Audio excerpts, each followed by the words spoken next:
phoning 0800 731 9333. Our next caller, first-time caller, and it's one of our junior Reds. It's Zach, who's been to the game. Good evening, Zach. What did you make of it all? I'm sure you're more than disappointed. I thought when Naby Keita came off the midfield was terrible. When he's been playing on the pitch, we've scored 18 goals and conceded 0. Well, that's a good point. You after Mike's job, Zach, because them type of stats he hasn't got.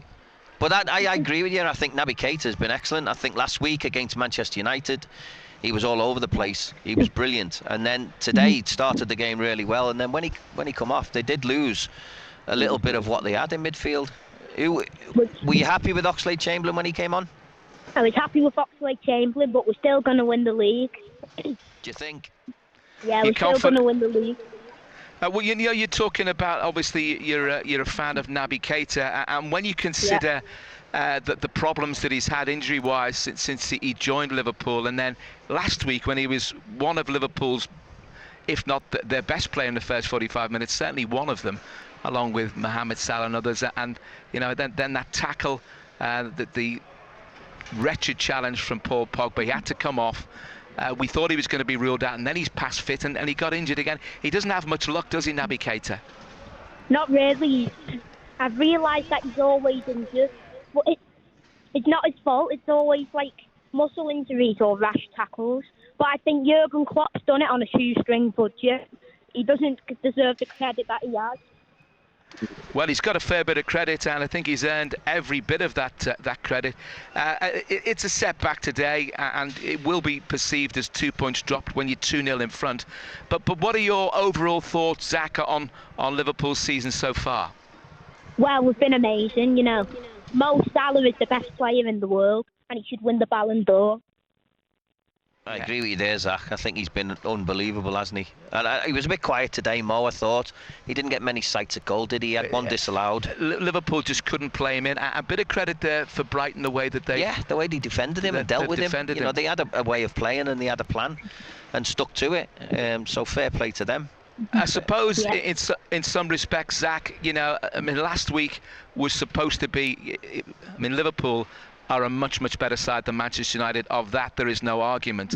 But if you'd said in the 2 games Liverpool would get 4 points against Manchester United and Brighton, I don't think anybody would have been particularly bothered. And also, a sign, even on a day of disappointment, is that Liverpool haven't lost a game in 24 matches. We're still unbeaten, obviously. We played majestic on the last week against United. It was 5-0. Yeah, it was brilliant. Mo Salah, he was £30 million, and he's the best player in the world. Okay, finally, just before... Out. Yeah, I think that... Give him what he wants. I think you, Zach, have just nailed on the head the absolute sentiments of every Liverpool fan. Whatever Mo Salah wants, he deserves. And I know it's not that easy when you've got to deal with the financials, but he is an incredible player. To score in 10 consecutive matches, his goals have been absolutely not only plentiful this season, but they've been outrageous in terms of the wonderful nature of them. Just finally, Zach, for now, and keep in touch with us, not just this week, but let us know your thoughts after matches. We're always happy to hear from our junior fans. How confident are you of the game in midweek against Atletico Madrid? Atletico Madrid, we're an amazing side, and we're going to win the game. But this is a message to all Liverpool fans: stop moaning and stop getting off the players' back and supporting Klopp, trusting Jurgen Klopp.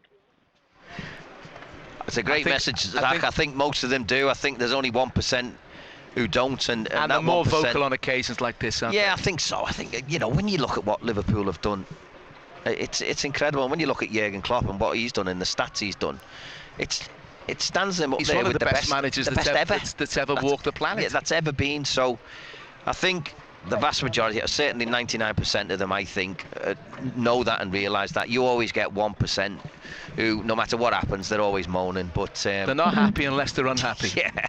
Listen, Zach, thank you for the call. Thanks thank for you the call, for your points. Zach. Yeah, much appreciated. Zach, first-time caller to BBC Radio Mersyside football phoning, and made some excellent points there. Before we carry on with the phoning, we're going to get some